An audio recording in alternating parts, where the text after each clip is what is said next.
যুদ্ধবন্ধে ইরানের সঙ্গে ফলপ্রসূ আলোচনা হয়েছে বলে মার্কিন প্রেসিডেন্ট ডোনাল্ড ট্রাম্প দাবি করার পর আবার ইসরায়েলে ক্ষেপণাস্ত্র বৃষ্টি নামালো তেহরান।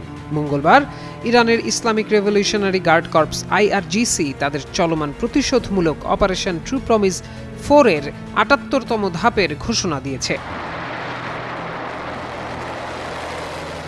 মঙ্গলবার এক বিবৃতিতে IRGC অভিযানের সবশেষ এই পর্যায়কে একটি উল্লেখযোগ্য অগ্রগতি হিসেবে বর্ণনা করেছে। নন ইনভার্টার এসির দামে ঘরে আনুন বিদ্যুৎ সাশ্রয়ী ইনভার্টার এসি। এখন 1.5 ton my one inverter AC মাত্র ৪৮,৯০০ টাকা পাওয়া যাচ্ছে মিনিস্টার শোরুমে।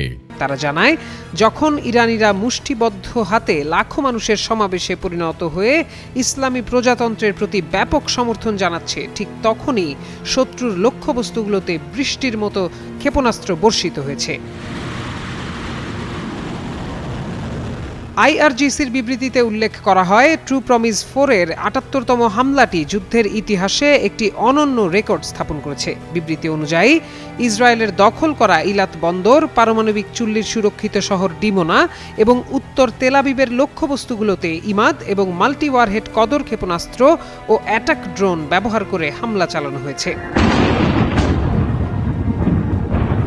IRGC এ নিয়ে দ্বিতীয়বার ডিমোনাতে আঘাত আনল। এর কয়েকদিন আগেই তারা একটি পাল্টা হামলায় এই শহরটিকেই লক্ষ্যবস্তু করেছিল। ওই হামলায় ডিমোনা এবং এর পাশের শহর আরাদে ২০০রও বেশি মানুষ হতাহতের ঘটনা ঘটে। IRGC আরও জানায়, তাদের অভিযানের ৭৮তম পর্যায়ে এ অঞ্চলে অবস্থিত বেশ কয়েকটি মার্কিন সামরিক ঘাঁটিকেও লক্ষ্যবস্তু করা হয়েছে।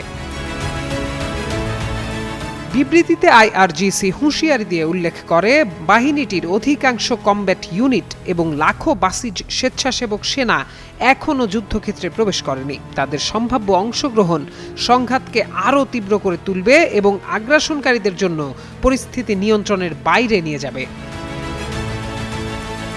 এর আগে ফেব্রুয়ারির শেষের দিকে ইরান বিরোধী সামরিক তৎপরতা শুরু হওয়ার পরপরই অপারেশন ট্রু প্রমিস 4 শুরু করে ইরান।